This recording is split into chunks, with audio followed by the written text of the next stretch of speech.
Slark is broken. Actually, more accurately, Ammar is broken. This guy is just way too good at the game. And so if you were wondering, how in the world does Ammar make Slark offlane work in pro games? I mean, he is playing against some of the best players in the world. This is ranked 23, 13 came Ammar Schofield. Devi Lama's ranked 57 in the world. I mean, these are very, very talented players, and he makes them look like, I mean, he's playing against Hector in lane. You know, this guy is well known for being one of the best carry players in the world. And so, without further ado, let's talk about Slark offlane and why something like this can work.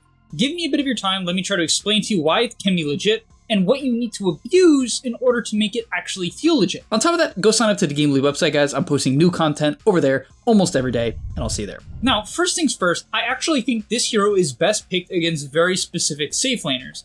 And so you should not pick it every game, and I don't really think it's the best blind pick in the game. Can you make it work against any hero? Sort of. We'll get into that. So, why is it so good against Sven? Why is it good against Spectre? Why is it good against maybe Wraith? The reason why it's good against these specific heroes is it really wants heroes that have to walk up. It wants heroes that don't have the best range secure, and it definitely wants melee heroes that don't have great poke. The reason why is if you're able to walk up and hit heroes, you have 66 damage, and of course, Essence Shift is just one of the most insane abilities in the game if you actually get to use it. And so let's take a look at the first wave and see how Ammar tries to get Essence Shift. He starts by pulling creep aggro onto the range creep and looking to secure it. Unfortunately, well, actually, fortunately, they get it somehow. That was really good aggro. He aggroed the creeps off of the range so that the Fade Bolt would miss, which, okay, immediately incredible. And he uses the fact that Sven or the carry will often step up to look at the range creep, maybe nuke it, maybe try to just walk up and hit it. He uses the carry wanting to go for it as an opportunity to step up and hit them. And if they are really bad, just to go back, so if the support doesn't secure it when he pulls creep aggro here, and the carry has to come up and hit it, he's gonna heavy punish because he pulls aggro off at this range, right, just below half or around half to make it easier. And when you do this, if the carry walks up and hits it, they're gonna have to hit it 2 and sometimes 3 times, and that's when you're gonna get to build up all of your Essence Shift stacks. So that is the greatest way to bait the enemy in if the enemy support isn't ready to secure it. Schofield's a good enough player to understand that this dynamic happens, but in your average lobby, you're going to heavy punish, and it's a great opportunity to go nuts. From there, he's going to continue to pull aggro onto the range creep basically every single wave, and he's trying to hit level 2 first. Level 2 is a really nice timing because Pounce is actually a 2.5 second disable, but most importantly, it gives you an extra stack of Essence Shift when you hit the Pounce if you take the Leeching Leech facet, right? So when you have this facet, basically every time you hit Pounce, it gives you a stack or up to 4 stacks of Essence Shift. Very powerful. Yeah, as I was mentioning, Slark just likes these melee heroes that he can all in. Because what often happens with Slark is that people think they're going to kill you, but then all of a sudden you start to build up damage, armor, and sap the enemy's damage all with E at the same time. And kills that look, I mean, situations that look pretty bad, right? I mean, he's getting all in here. He's got a 5 stick though. His Hoodwink is full HP, drops a blood grenade, and he's able to sap away a lot of HP from Sven, right? Every time you hit the opponent with your E, they lose 22 max health, right? Because of the sap from Essence Shift. And so it just becomes this huge turn. Now, what is really broken about Slark? What is really good about this hero? What's good about this hero is the Innate. This Innate is one of the best in the game. Easily. If you don't know what it is, when you're out of vision, you gain 10 HP regen and 6 bonus movement speed. So you'll notice after this engagement, the first thing Ammar does is he walks into the tree line and he backpacks all of his stats. The reason why is the HP regen is 10 flat. So if you have less HP, you get more value out of it when you regain the HP from your stats. So yeah, by backpacking all of your stats, you get more health from the Innate and from Tangos. So this is something you can actually do with Tangos and Salve. Mainly Tangos is what people don't know. People know to do it with Salve. You can do this with Tangos in the laning stage. A lot of people don't know that. Like, if you truly have nothing to do, you can backpack your items and eat a Tango, and it's more efficient, which is a cool little fun fact. But yeah, he sits in the tree line, and 19 HP regen, guys, is funny stuff. I mean, obviously, he has a Tango going. Without the Tango, it's going to be more like, I think, 11. It keeps eating Tangos. But yeah, he went from 100 HP with 2 Tangos. He's back up to nearly 500 health by the time he comes out. He's at 520. Right? And that's just incredible because Slark has always had this problem. For the entire existence of Slark, he has had this problem where because the hero doesn't have a good range creep secure, because the hero doesn't have the best base stats, he will get poked out of lane. This is the problem. This is the same thing with Ursa, because Ursa has to build up Fury Spikes to really kill people. Same thing with Essence Shift, because you need to hit them 3 or 4 times to really feel the benefits. You get punished, you get shipped out. That doesn't really happen nearly as much anymore because of Barracuda. So for the most part, Ammar is playing lane equilibrium. He's primarily focused on CS, keeping the lane in a good position, and forcing the enemy to walk up. He's not just like randomly pouncing on people. However, I say that, and you'll see in a moment, he kind of does like not randomly pounce on Rubik, but he gets the Flag Bearer CS, which is the most important last hit of the wave. It also takes away the AoE regen that Flag Bearer creeps give, so killing the Flag Bearer creep ASAP is something that high Ammar players do. And then he goes for the pounce onto the Rubik, right? Immediately turns towards him, sees he's out of position. However, the Rubik unfortunately has Lotus and Fairy Fire, so he's actually not that low, right? He's kind of like fake low, but pounce range is pretty high. Like, that was shockingly far. And it gives him immediately a stack of Essence Shift, which is great, right? Because it gives you 3 Agi, it's a lot. And he's able to nearly kill the Rubik. Unfortunately, the Rubik didn't get stuck in the bushwhack, so he didn't really die. It does get tossed on our tower, which sucks a bit. And old Slark would be destroyed by this, but new Slark, you're just gonna go sit in the trees for a little bit. And you'll see he does that again here. Just like after he farms the wave, he just like sits in the trees. Now, in terms of his next items, he's gonna pick up Wand and Raindrops. His first item with a Wraith Band. And the reason why is your armor on this hero is pretty terrible, so you really need the Wraith Band to make up for that. And you want the attack speed and all the stats. Yeah, the raindrops are important because your hero just kind of dies to nukes. You're very squishy. Wand is important because this hero has mana problems and once again dies to nukes, so you need the HP. So yeah, these items are very important. I would not skip any of them in any games. Sometimes, some lanes, if you're against minus armor, double Wraith Band is worth it, right? Maybe you're against like TA. Double Wraith can be really good against Drow and TA, and maybe Medusa, these heroes that want to poke you from range. Okay, so for your next couple of items, you're going to pick up Treads, then you're going to pick up Sage's Mask and Windlace. The reason why is the hero just needs mana regen, and it needs to stick on top of people. I'm actually personally a big fan of Soul Ring Spark. I think that the hero really benefits from the armor, because its armor, as I said, is not the greatest. It also really likes having an HP pool, because it's pretty squishy in the early game, and it super abuses the Soul Ring, because the Soul Ring duration is 10 seconds when you activate it, or 9. Either way, you can use it twice, so you can actually use 2 Dark Packs during the duration of Soul Ring, meaning you get 130 free mana when you use that Soul Ring. Right, because Soul Ring gives 170, so you get to use, it's really valuable, you know, it's super, super nice. So I'm a big fan of that. He doesn't go that, and the main reason why you wouldn't go Soul Ring and you would go Sage's Mask instead is to speed up your diffusal blade time. You don't want to delay it by too much. That is the mindset of a lot of these players. So kind of just depends. If you're farming a bit more, the Soul Ring can be great because you're harder to gank, and you can use your Q a lot more on all of the neutrals. But if you're fighting, you can kind of get away with Wand, Clarity, Raindrops, Sage's Mask. You should always have Raindrops. That one's a no-brainer. This kill is insane. So something that Ammar does is he likes playing like a psycho. Now, I think there's 2 reasons. Number 1, he does just want to kill you and get the golden XP. Number 2, it's going to zone you out of the wave. So the Rubik here really wants level 6. He wants to sit in this wave and farm his 6. Ammar knows this. He doesn't want to let him do that. And Slark is very good at playing like a psycho. And then the third reason is so you can bait a lot of TPs. Let's say the Storm TPs on you. There's actually a really good chance you're going to live, just because you have Raindrops, you have Strength Treads, you have Wand, and you have your ulti, which gives you 4 seconds, it's really long, of 70 HP regen. So that's going to be immediately giving you 280 health, and it lingers a little bit, so I actually think maybe it's more than that. I'm not sure of the exact number, but let's say it's around 300 HP. And yeah, he just kills off the Rubik, but let's talk about the execution, because it is important. So you're against Rubik, you do have to use your Q when you go on him, just so that when he lifts you, it doesn't actually work, so he does that.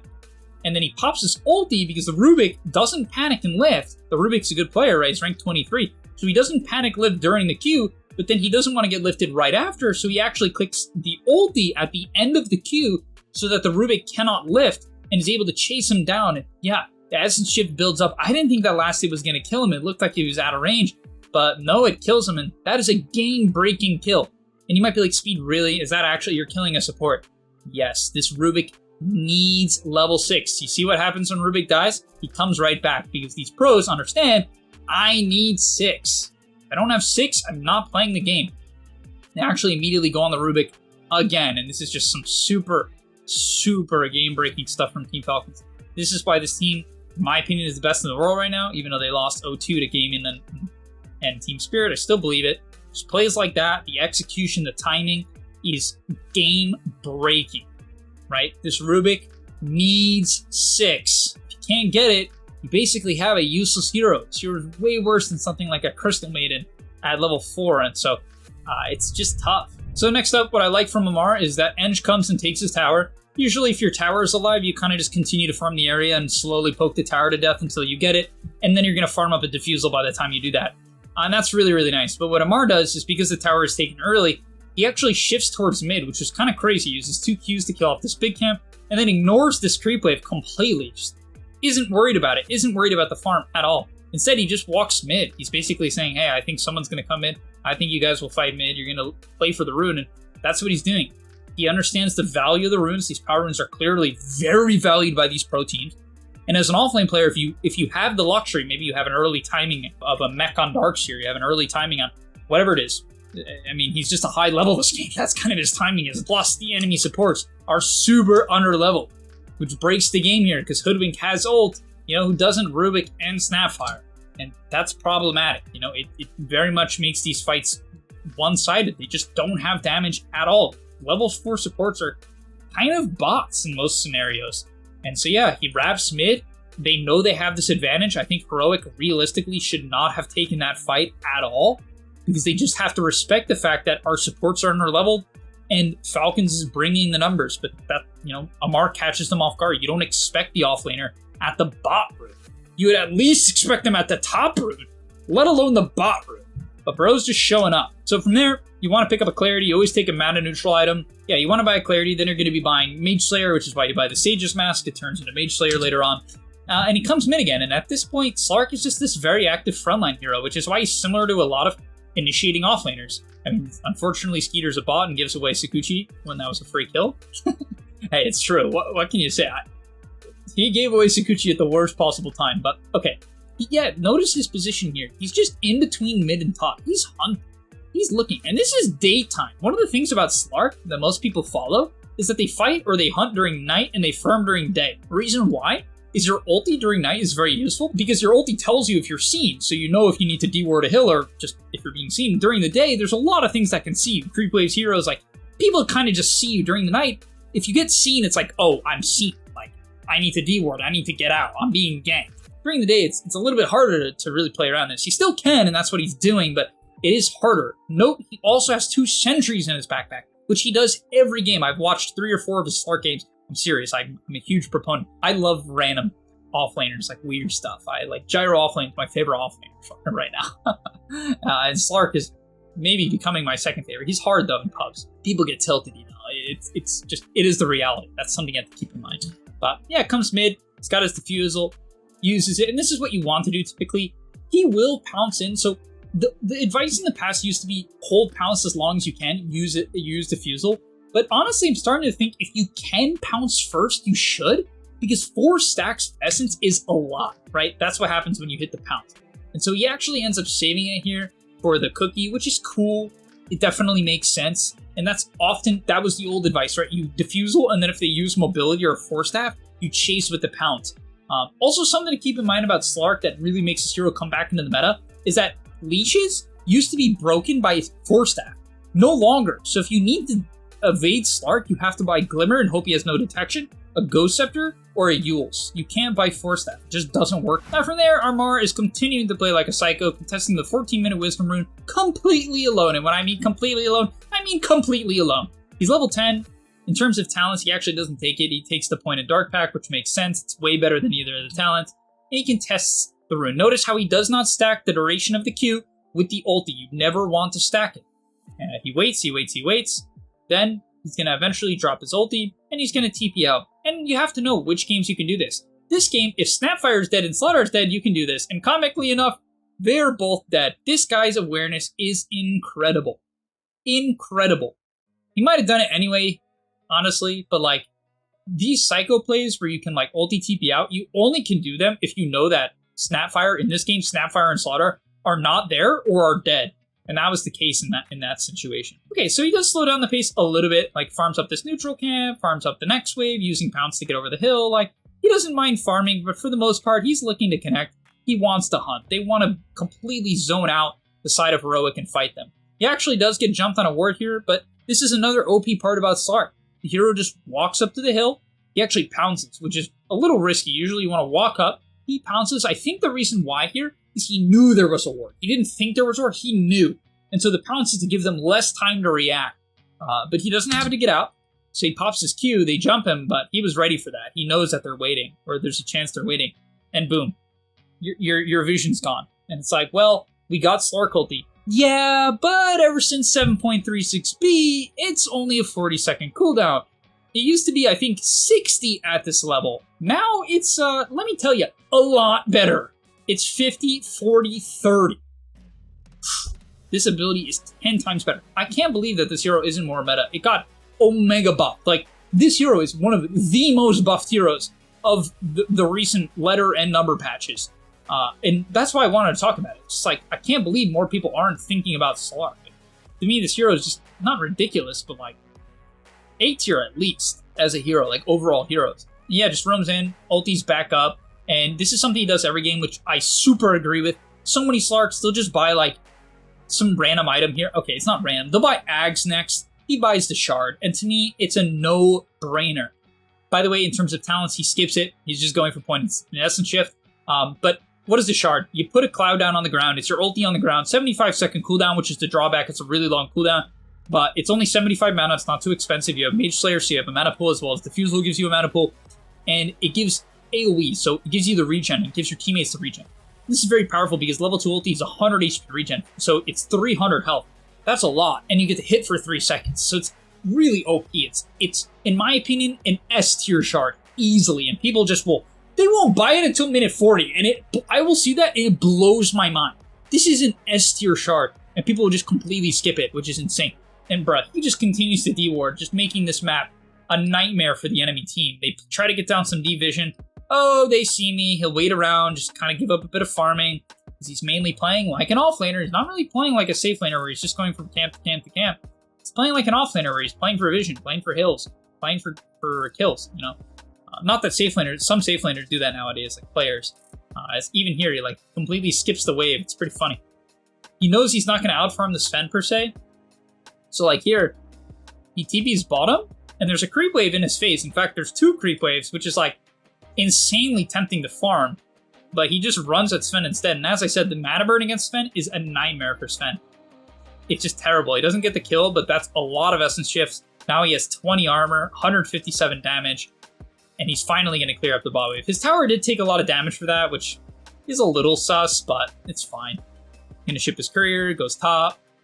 And at this point, when it's nighttime and you have this good start, you just kind of start spam hitting the gate. Like, he hits the gates like crazy during the night.